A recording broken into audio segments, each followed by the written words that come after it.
فاتحہ.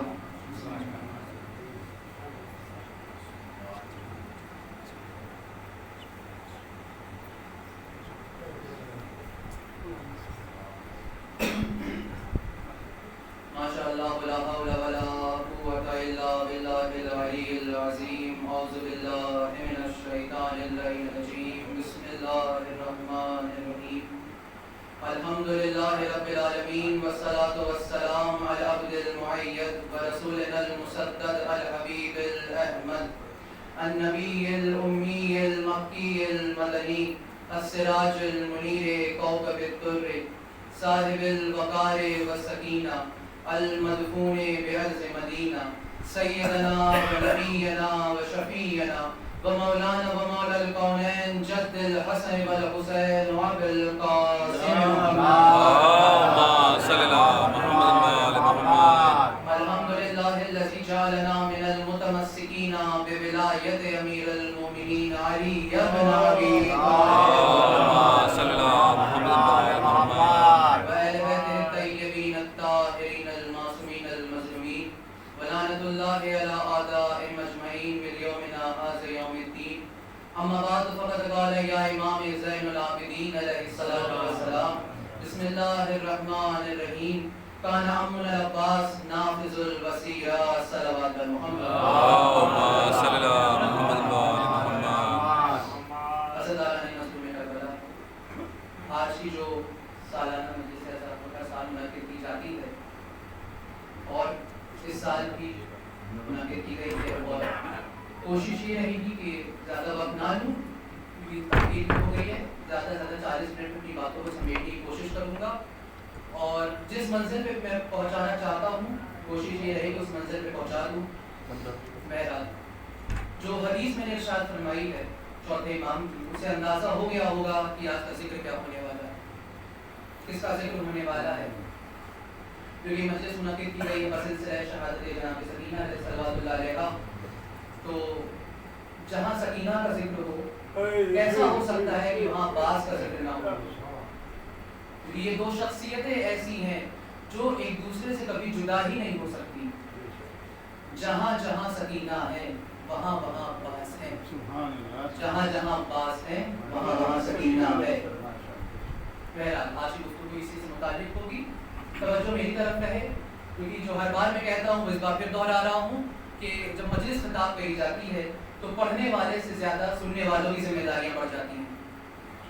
کیونکہ اگر ذہن بیچ میں سے ہٹ گیا تو ہم کچھ اور بتائیں گے, آپ کہیں اور چلے جائیں گے. توجہ میری طرف رہے. اپنا جو بھی 40 سے 45 منٹ کا قیمتی وقت ہے مجھے دیے.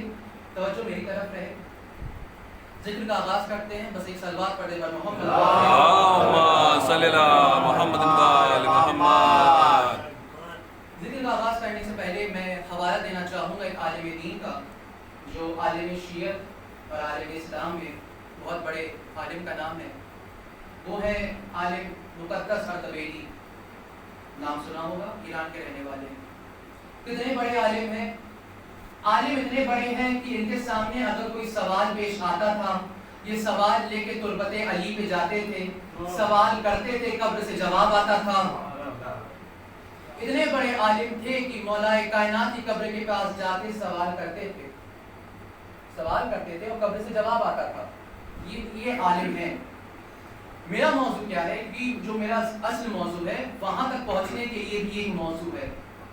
کیونکہ جو چیز مجھے سمجھانی ہے کہ دیکھیے یہ ایسی اولادیں پیدا کیسے ہوتی ہیں, مقدس اردبیلی جیسی اولادیں پیدا کیسے ہوتی ہیں کہ باپ کا ایمان, ماں کا ایمان جب اعلیٰ درجے پہ ہوتا ہے تب ایسی اولادیں پیدا ہوتی ہیں. جب ایمان سے ایمان ملتا ہے تب ایسی اولادیں پیدا ہوتی ہیں کہ جب قبر علی پہ جا کے سوال کرے تو مولا خود قبر سے جواب دے. جب ایمان سے ایمان ملتا ہے. یہی ایمان سمجھانے لگا ہوں کہ بچے کی تربیت میں کیا ضروری ہوتا ہے. سنتے جائیے گا, بہت غور سے سنیے گا. کوئی چیخنا نہیں, کوئی چلانا نہیں, کوئی جملہ نہیں. سیدھے سے تاریخ بتا رہا ہوں, ذہنوں میں بیٹھا لیے گا. مقدس اردبیلی کہاں کے رہنے والے ہیں؟ ایران میں اردبیل شہر کہہ لے, گاؤں کہہ لے, وہاں کے رہنے والے تھے. ان کے باپ جو تھے کھیتی کرتے تھے. ایک دن آئے اپنے کھیت پہ اور جو کھیت تھا ان کا یہ کھیت ہے اور یہ نہر تھی، بغل سے نہر گزر رہی تھی. کام کرتے گئے، اتنے میں سورج چڑھا آیا، بھوک لگی، بھوک کا احساس ہوا، دریا پہ نظر گئی، جیسی جانی تھی دیکھا دریا کے پانی میں سیب بہتا ہوا آ رہا ہے. جیسے ہی بہتے ہوئے سیب کو دیکھا، دماغ میں اس وقت کچھ نہ آیا، سیب اٹھایا، کھا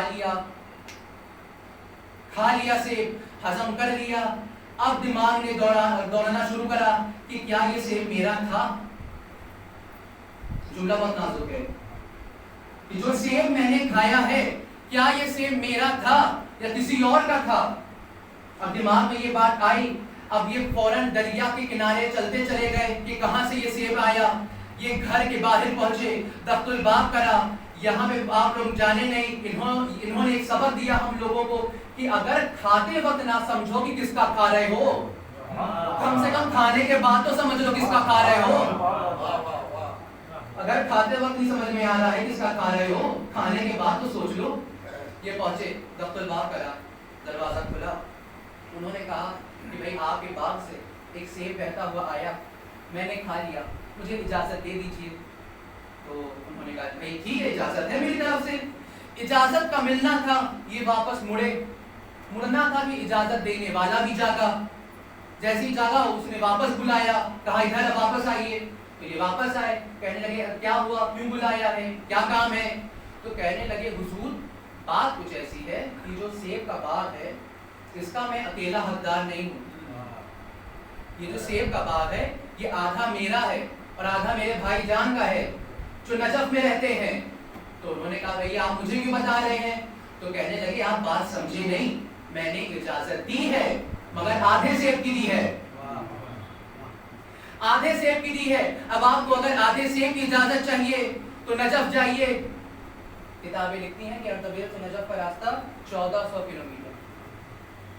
بنا سوچے سمجھے انہوں نے سفر طے کرنا شروع کرا، نجف کی طرف رخ کرا، سفر کرنا شروع کرا.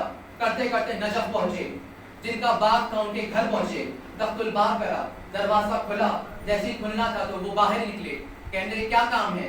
تو کہنے لگے کہ بھائی میں آپ کے شہر سے آیا ہوں نجف. جب آپ یہ بتائیے کوئی اگر نجف آ کے کہے کہ میں آپ کے شہر سے آیا ہوں، ذہن میں کیا آئے گا؟ زیارت کرنے آیا ہے، یہی آئے گا، زیارت کرنے آیا ہے. تو انہوں نے کہا بھائی ٹھیک ہے آپ زیارت کر لیے، میں آپ کے لیے دسترخوان بچھاتا ہوں. انہوں نے کہا زیارت بعد میں کریں گے، پہلے آدھے سیب کی اجازت دیجیے.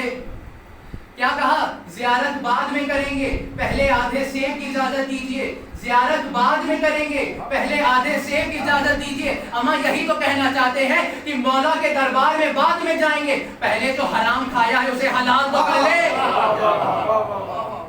ایک صلوات پڑھتے پر محمد اللہم صلی علی محمد و آل محمد.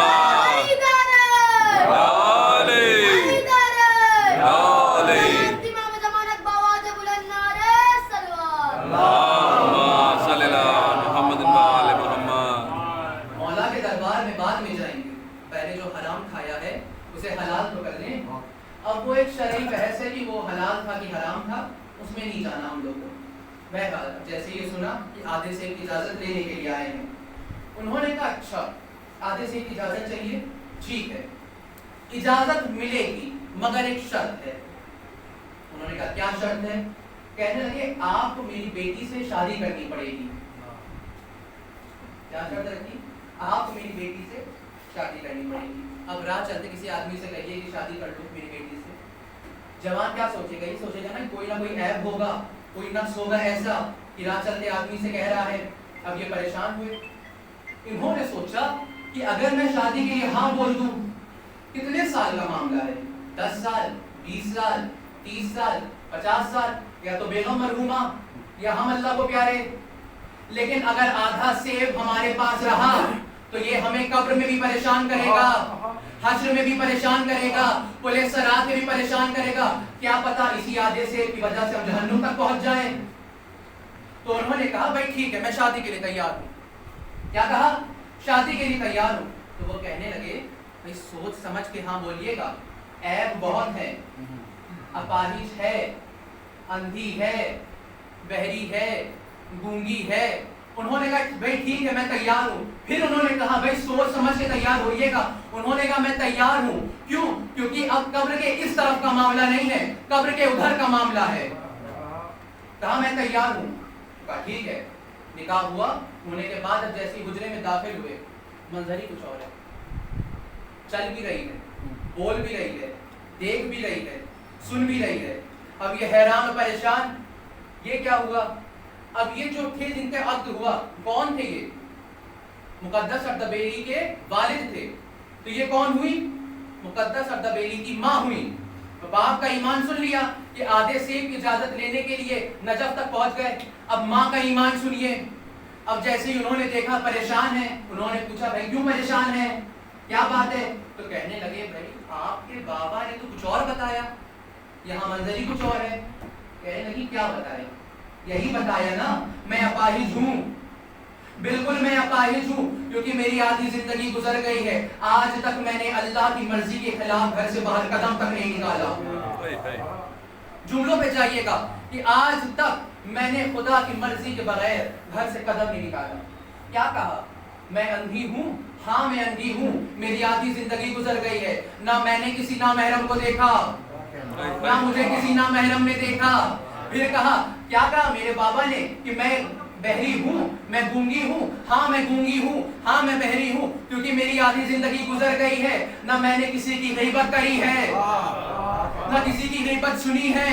اب یہ تھا ماں کا ایمان. اب ماں کا ایمان دیکھیے, جب باپ اور ماں کا ایمان ایسے اعلی درجے پہ پہنچتا ہے, اعلیٰ درجے پہ پہنچتا ہے, تب ایسی اولادیں پیدا ہوتی ہیں, تب ایسی اولادیں پیدا ہوتی ہیں. یہی سمجھانا چاہ رہا ہوں کہ وہ شخصیت کہ جس کے ہاتھ, جس کے دستے اختیار میں اختیار الہی تھا, وہ بھی عباس جیسی اولاد کے لیے ام البنین جیسی ماں ڈھونڈ رہا تھا. ام البنین جیسی ماں ڈھونڈ رہا تھا. کیا تھا موضوع؟ کہ باپ کا ایمان, ماں کا ایمان جب ملتا ہے تب ایسی اولادیں پیدا ہوتی ہیں. کیونکہ بچے کی تربیت میں دو چیزوں کا بہت بڑا ہاتھ ہوتا ہے. ایک باپ کا اثر, ایک ماں کا اثر. باپ کا خون کا اثر, ماں کی تربیت کا اثر. اب اگر آپ کو باپ کے خون کا اثر اور ماں کی تربیت کا اثر دیکھنا ہو تو کہیں نہ جائیے گا, کربلا کے میدان میں عباس کو دیکھ لیجیے گا کہ 9 لاکھ سے دریا چھین لینا باپ کے خون کا اثر تھا, اور دریا پہ قبضہ کر کے پیاسا پلٹانا ماں کی تربیت کا اثر تھا. صلوات پڑھنے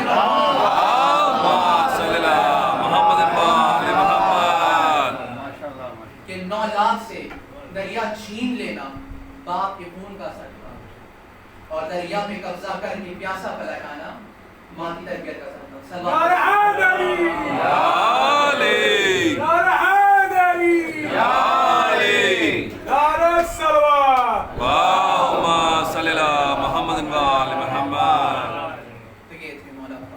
اب یہاں پہ بات آئی ہے تو کہتا چلوں کہ مولائے کائنات نے ایک دن بیٹھ کر دعا خدا سے کری, تمنا عقیل کے سامنے رکھی. کیا تمنا رکھی؟ کہ اے عقیل مجھے ایک بہادر خاندان کی بیٹی چاہیے. اب مجھے یہ بتائیے, انسان جو ہوتا ہے وہ تاج جھاگ کب زیادہ کرتا ہے, بیٹی دیتے وقت یا بیٹی لیتے وقت؟ بیٹی دیتے وقت. علی بیٹی لے رہے ہیں کہ دے رہے ہیں؟ علی بیٹی لے رہے ہیں. تبھی میرے مولا کیا کہہ رہے ہیں کہ اے عقیل مجھے ایک بہادر خاندان کی بیٹی چاہیے. کیونکہ علی جانتے تھے کہ آنے والے دور میں علی پہ یہ الزام لگایا جائے گا کہ علی نے اپنی بیٹی کی شادی فلاں خلیفہ سے کرا دی, فلاں خلیفہ سے کرا دی, فلاں خلیفہ سے کرا دی. نام لینا مناسب نہیں ہے ممبر سے, ممبر کا بھی اپنا احترام ہے. جو بات کہہ رہا ہوں اس کو بھی سمجھنا ہے, جو نہیں کہہ رہا اس کو بھی سمجھنا ہے. کہ کیا کہا کہ مولا جانتے تھے کہ آنے والے دور میں ان پہ یہ الزام لگایا جائے گا کہ علی نے اپنی چھوٹی بیٹی کی شادی فلاں خلیفہ سے کرا دی, فلاں خلیفہ سے کرا دی, فلاں خلیفہ سے کرا دی. علی نے یہ کہہ کے کہ مجھے بہادر خاندان کی عورت چاہیے, بہادر خاندان کی عورت چاہیے, بہادر خاندان کی عورت چاہیے. علی نے یہ بتا دیا کہ وہ علی جو بزدلوں سے بیٹی لیتا نہیں ہے تو بزدلوں کو بیٹی دے کیسے سکتا ہے. صلوات پڑھتے محمد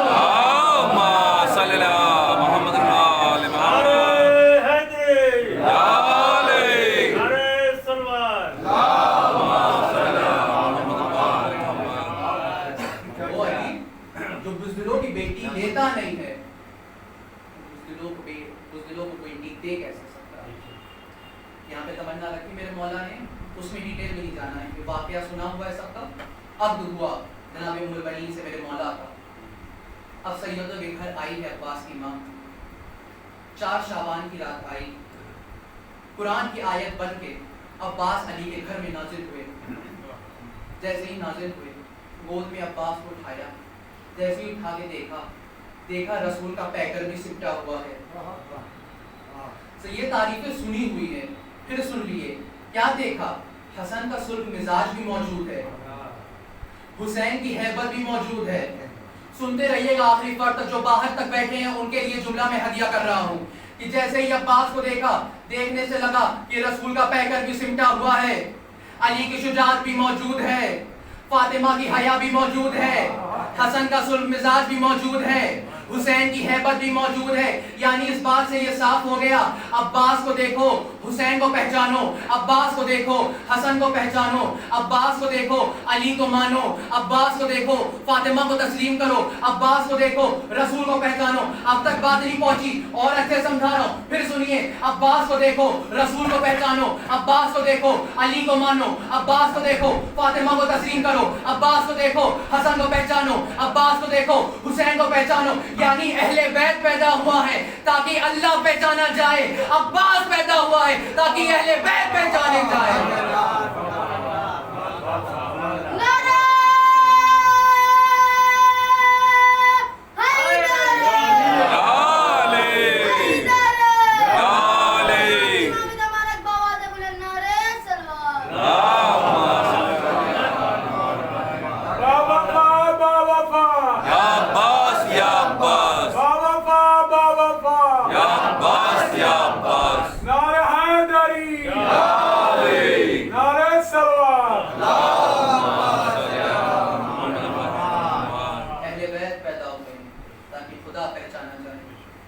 عباس پیدا ہوئے تاکہ اہل بیت پہچانے جائیں. اب یہاں سے جیسے ہی عباس کو گود میں اٹھایا, دیکھنے سے پہلا جملہ نکلا علمدار ہے. جملہ دیکھیے کیا نکلا منہ سے, علمدار ہے. پیچھے سے آواز آئی صرف علمدار نہیں وفادار بھی ہے. پیچھے مڑ کے دیکھا کہاں سے آواز آئی, دیکھا نقاب پوش بی بی کھڑی ہے. میں نے پوچھا شہزادی آپ کون, کہا میں عباس کی ماں ام البنین ہوں. کہا ہے بی بی کیا یہ کافی نہ تھا کہ عباس علمدار ہے؟ بالکل کافی نہ تھا. کہو علمدار ہے اور وفادار بھی ہے. اے بی بی ایسا کیوں؟ ایسا اس لیے کیونکہ میں ایک بہادر خاندان کی بیٹی ہوں اور میں جانتی ہوں کہ جنگ کرنے کے لیے صرف علمدار ہونا ضروری نہیں ہے, وفادار ہونا بھی ضروری ہے. میں کہوں گا بی بی سمجھ میں نہیں آیا. شہزادی نے کہا اچھا اور اچھے سے سمجھاتی ہوں. سنو کہ خیبر کے میدان میں دیکھ لو جو 39 دن تک جاتے رہے صرف علمدار تھے. جو 40ویں دن گیا علمدار بھی تھا وفادار بھی تھا. یعنی جنگ کرنے کے لیے علمدار ہونا بھی ضروری ہے, وفادار ہونا بھی ضروری ہے. اب آپ کا معیار سماج اتنا بلند ہے, خیبر پڑھنا نہیں تھا اب آ گئی ہے. آپ لوگوں کے لیے خیبر نہیں پڑھتا چلوں. اب اجازت ہے سب کی, پڑھ رہا ہوں خیبر, سنیے گا لطف لیے گا. خیبر کا منظر کیا تھا, رسول مدینے سے چلے ہیں, سارے صحابیوں کو اکٹھا کرا, علی کو نہیں لیا. لوگوں کے دل میں اطمینان آیا کہ اب تو فاتح خیبر ہم. چلو اللہ کا شکر دل میں اتنا تو آیا کہ یہ سمجھتے ہیں کہ اگر علی موجود ہوتے تو کوئی دوسرا فاتح خیبر نہ ہوتا. اب اس اطمینان کے ساتھ خیبر میں سب پہنچے کہ بھائی اب تو ہم ہی فاتح خیبر بنیں گے, علی تو ہے نہیں, علی مدینے میں ہے, رسول چھوڑ کے آئے ہیں. اب یہاں پہ اگر دیکھا جائے کہ اگر میں یہ کہہ دوں نکلا کہ 39 دن خیبر میں کچھ ہوا ہی نہیں تو میں اپنی جگہ پہ صحیح ہوں. کچھ نہیں ہوا. رسول علم دے کے بھیجتے تھے, جتنی تیزی سے جاتے تھے اس سے دگنی تیزی سے واپس آتے تھے. رسول پوچھتے تھے بھائی کیا کرا, تو سردار کہتا تھا یا رسول اللہ فوج رکی ہی نہیں, فوج بھاگ گئی. رسول پھر فوج سے پوچھتے تھے بھائی تم لوگ کیوں بھاگے, تو فوج کہتی تھی سردار پہلے بھاگا. اب یہ فوج کہہ رہی ہے سردار پہلے بھاگا.